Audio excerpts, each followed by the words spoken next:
everyone, I'm Alana. I'm here in the library's digital media lab to tell you about some exciting new Canadian fiction that I think you should check out this summer.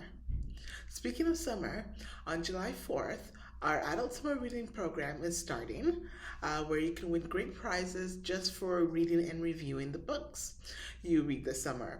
So there's multiple ways to enter. There's also the Read for Your Award challenge, which is sort of integrated with the Adult Summer Reading Challenge. So there's lots of prizes, weekly prizes, and the summer prizes to win. So go on to the link in the description and see how you can enter to win.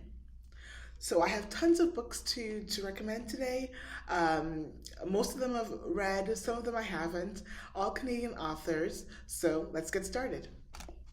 So the first book I have to recommend is Jameela Green Ruins Everything by Zarqa Nawaz. I hope I'm saying her name right. This book it's hilarious. It's a mixture of satire, comedy, and social commentary.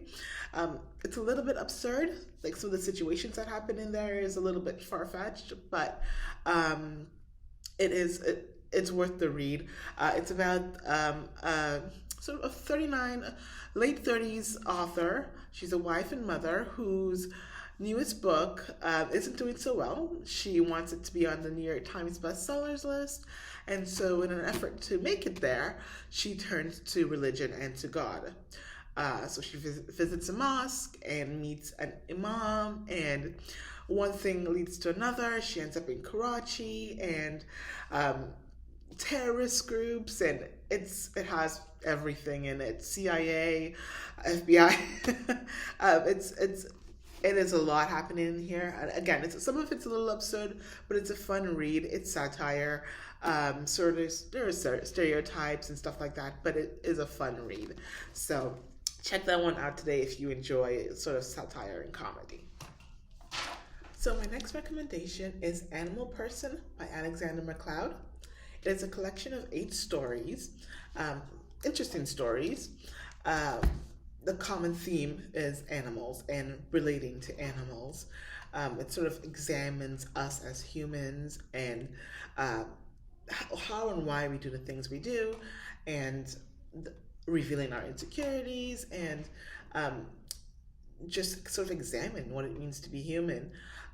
Some stories are sad, some are hilarious, and some are a little bit strange. The first story is sweet. It's about a man living with his pet rabbit, an elderly pet rabbit, after his wife and kids have moved away, and he sort of recounts how this animal was acquired and how it encircled their lives, and what it means to him now, and it's sort of just a reflection for him, and so that's a really nice story. Another story is about a man reflecting or recounting a murder. He and his family was staying in the motel room next door to the killer, and the story moves back and forth in time. It chronicles the events leading up to the crime, as well as the effects it had on himself and his wife. So these stories are fascinating. It'll make you think. It's an easy read, and if you like something that'll make you think, then you'll like these short stories. My next recommendation is called An Unthinkable Thing by Nicole Lundrigan. This book is like a mixture of murder mystery, suspense, family drama, historical fiction. It has everything, if you're into thrillers. And it's about an 11-year-old boy whose life is turned upside down when his aunt, who is his guardian, is murdered. He's sent to live with his mom, who works for a very wealthy family as a live-in maid. He goes there for the summer, but then he soon realizes that this family is not what they seem, and they're all very twisted. By the end of the summer, 3 people are dead, and there's one suspect. Did he really do it? It's set in the 1950s, and it takes a really good look at the differences between, upper and lower class. It's very suspenseful. And it's unpredictable. It's an unpredictable book. So if you like unpredictability and mystery, then you'll like this one by Nicole Lundrigan. She also has another one that's really interesting. This one's not as new, but it's called Hideaway. This one's really good as well. Another thriller. Check that out if you're interested. Nicole may be joining us for our 2022-23 author series. So check out some of her books today. She's a really, really good thriller author. If you like sort of James Patterson and the like, then you like these ones. So these next recommendations I haven't actually read myself. They've been recommended to me by colleagues and friends. The first one is called Minique by Maxymiw. I hope I'm saying that one right. This one is a historical fiction, a Canadian historical fiction based in 1680s Montreal. It's about a woman, very traumatized, a woman who's had a hard life, a tragic life, and has many secrets. She moves into the woods where she can have solitude and be by herself. She becomes known as the Witch of the Woods, and she eventually meets with a fur trader who has a violent past, and she has an attraction to him, I suppose. And the book here says, how far will she go to protect herself from and the secret she carries? So that sounds very interesting to me. You got family secrets, you've got historical fiction. So check this one out if you're interested. The next one is called Inheritance of Secrets by Sonya Bates.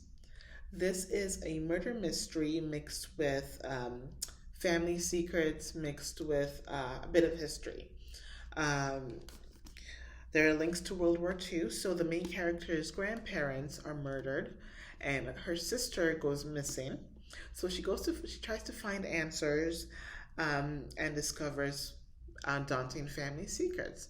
Her grandfather was a German soldier in World War II who moved to Australia for a new life after the war. So it seems these secrets are coming from there. It says a brutal murder, a wartime promise, and a quest for the truth.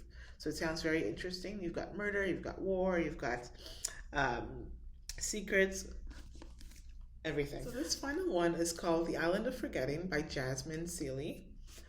This one is a family drama set in Barbados.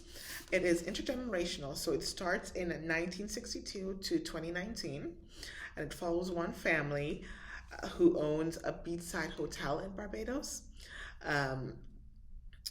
What's interesting about the book is it is loosely based on Greek mythology, which is really interesting.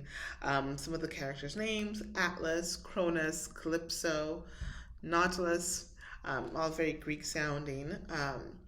So it's based on family drama, lies, and trauma of the past, and it goes through 4 different generations, 4 different people, I believe. So it sounds really interesting, and it comes highly recommended. So if you're interested in the family history and family drama and intergenerational books, you'll like this one. So all the books I mentioned today will be in the description box. You can just click the link and put a hold on it for yourself. Don't forget that July 4th is the beginning of the summer reading challenges and the Read for Your Award challenge. To launch on July 4th, we will have these little make and take kits. It's a reading journal that you can sort of decorate yourself. There's limited supply, so pick one up on July 4th. And don't forget to check out the website for all the information and details on how to enter. And I hope you all have a wonderful summer. Bye.